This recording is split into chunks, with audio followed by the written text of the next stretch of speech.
Kim, we're talking about the Hildegard Center for the Arts and Standing Bear and Indian Polka Cantata. Tell us about, well, first of all, give us kind of a summary of the project itself. Okay, well, I can begin by saying that over the past 3 years, Hildegard Center for the Arts has been operating under an initiative called Bridges, where we're trying to bridge cultures and communities through the arts, and it's been a very vast initiative, and the projects born out of it have been very big. And Standing Bear, a Polka Indian Cantata in 8 tableaux, is one of those projects. And I feel like, you know, there's no one better to inspire bridges than this incredible story about a man whose love for his people, who wanted to stand up for the rights of humanity and challenge discrimination, and eventually secure personhood for all Native Americans at a time in the mid-1800s. And then Chief Standing Bear. I mean, he was this incredible man, and to be able to tell his story, share the story of the Ponca people, to have their trust, and to do this with the universal language of music, it was a great honor. So it was actually, it was a project that began at a board retreat 3 years ago, trying to come up with, like I say, these inspiring initiatives.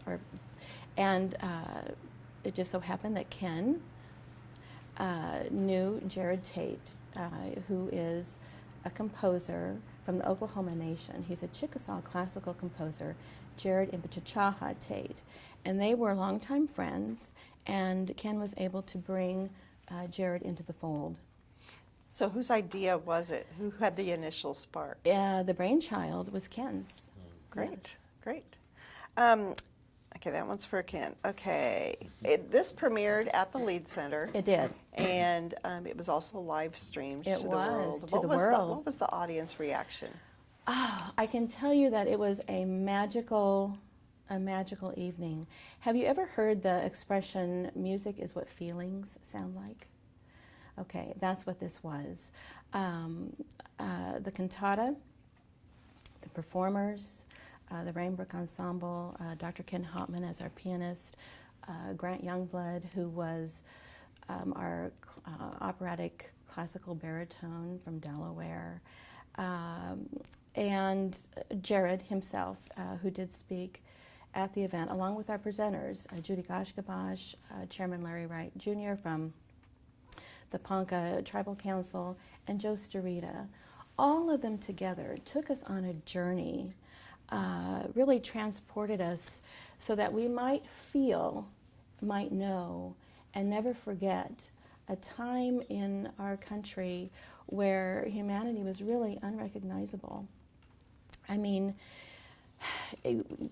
Ponca families, women, children, elders, they were taken from their homeland, forced to walk over 500 miles on what we now know as the Trail of Tears. And it was a journey that took over 1/3 of the Ponca population. It was a journey that took Ponca Chief Standing Bear's only son, Bear Shield. And I can only imagine what the Ponca were feeling and how Chief Standing Bear felt about all of this. But through music, we were allowed to feel. And I can tell you that prior to this project, this commission, I knew very little about this story. There's not much about it in our history books, at least when I was growing up. So to understand that our country didn't even recognize American Indians as people, that it's just, I can't fathom that. And for Chief Standing Bear to stand up in a courtroom and with his "I am a man" speech, and I will say that the cantata includes his words from his "I'm a man" speech in both Ponca and the English language.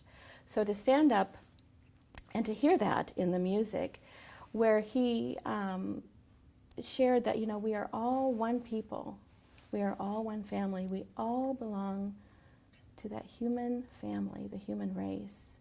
That was very, very powerful for me, and very powerful, I'm sure, for everybody who sat in that studio at the Leeds Center on November 4th, and it felt like he was there. Tell me, how does this project, Bridges in general and the cantata specifically, fulfill Hildegard's mission, specifically to inspire humanity through the arts? Okay. Well, I think this project in particular really captured the spirit of our mission, because our mission is to unite people of all beliefs, cultures, and traditions, and through the arts.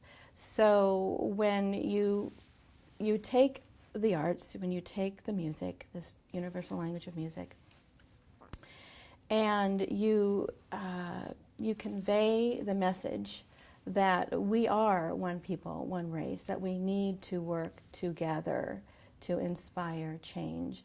At a time when our world is so punctuated with intolerance and division and hatred, we need to hear that message. We need to work together to inspire that. And I feel like the arts is a very meaningful and a very fun way to do that. And it can be very powerful, because the arts can empower, they unite, and they inspire. And that is our mission at Hildegard. Kim, tell us about the amazing support that you had for this project. Well, I can tell you that I'm very, very proud at how this project brought so many people together. Beginning with, again, our performers. We had Jared Tate from the Oklahoma Nation.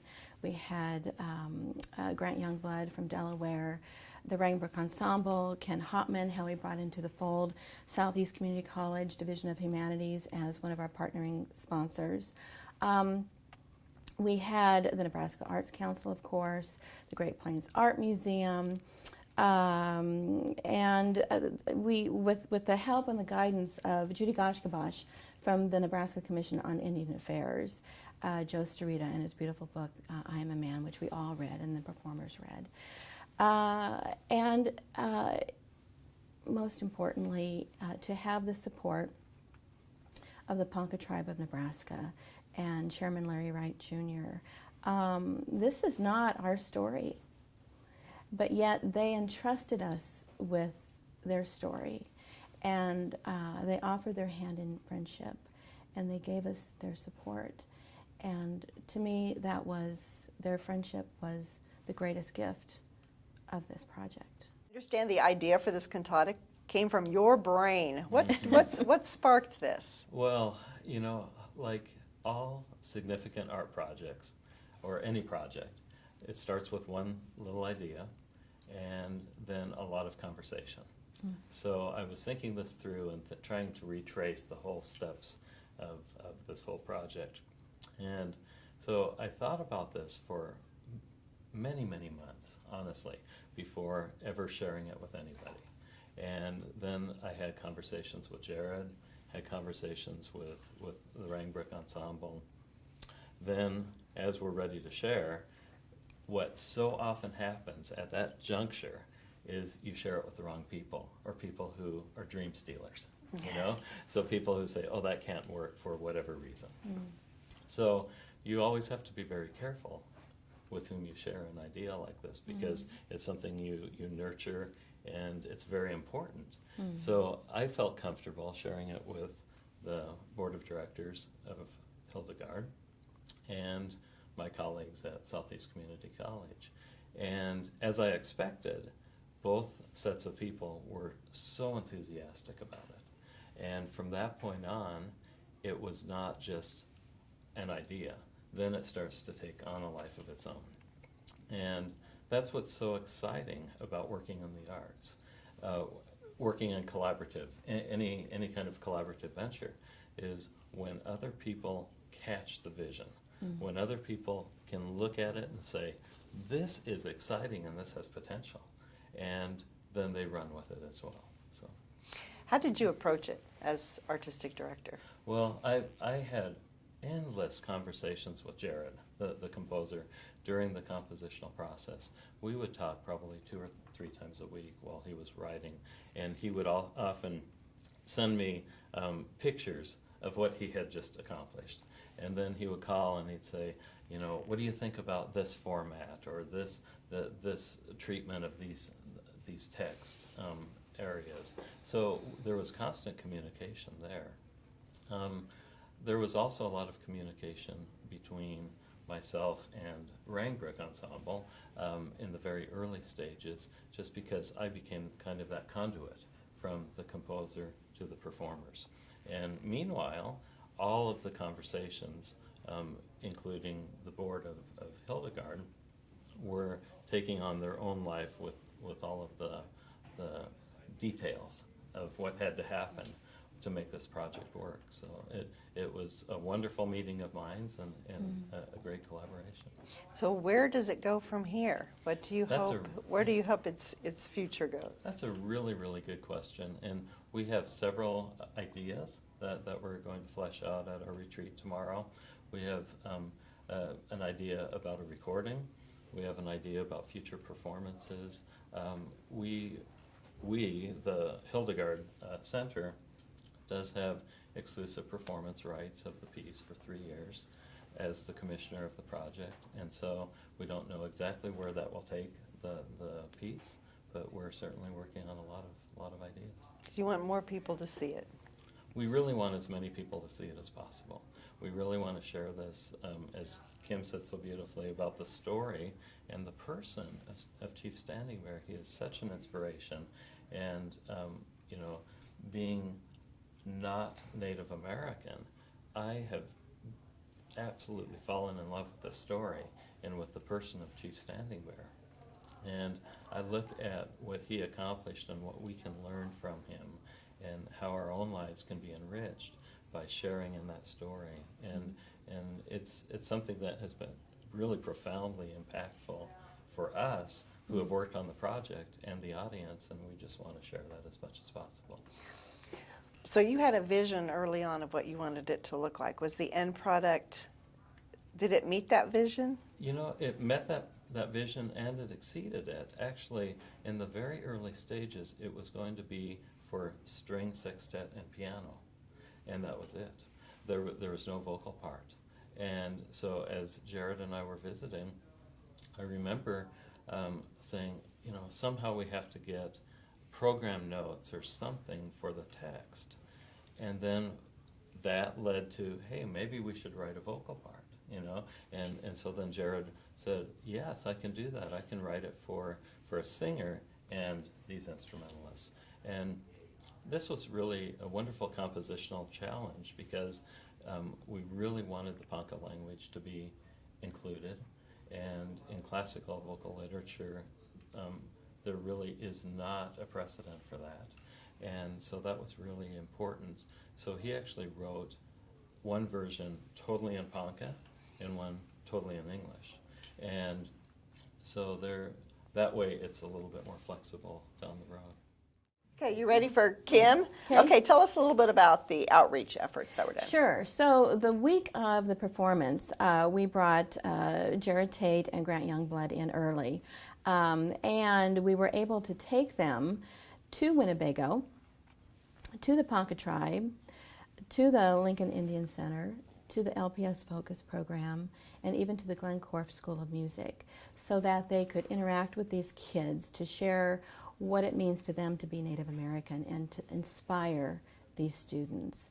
And it was a very rich part of this project. I mean, it's something that made an impact on a lot of these kids, and I know will travel with them and be a part and help inspire what they do and their decisions down the road, because there was such a connection. I mean, Jared and Grant were so great together and were able to share their artistry and what it meant to them. So to have that as an extension of this project, was just an awesome opportunity. Okay. And now the big question, Kim, who is your favorite wizard? Okay, well, I'm probably not going to be as profound as Well, Ken. mine was a cop-out. Well, listen, I loved The Wizard of Oz. I mean, I loved it growing up. Watched it all the time. I watch it with my grandkids. But the wizard, my favorite wizard is not the great and powerful Oz, but it's the man who was revealed behind the curtain when they pull the curtain away. And there is this sweet man who really offers some very sage advice. And he reminds us all that we have it within us to have that courage, to use our God-given talents, to use our brain, to be kind, to have a heart. In fact, one of my favorite quotes from the movie is, and I think he shared this with the Tin Man, a heart is not judged by how much you love, but by how much you are loved by others. And when I think of that quote, I think of Chief Standing Bear. All right. Well, I don't have a favorite wizard, but I went from wizard to wizardry to magic. So it's a little bit of a stretch, but what my favorite magic is as a performer is when certain something happens in a performance that is way more than we've ever tried to do in rehearsals. When all of the performers click, when the audience clicks, and there is that certain magic in the air. And that is exactly what we experienced at the premiere of this piece.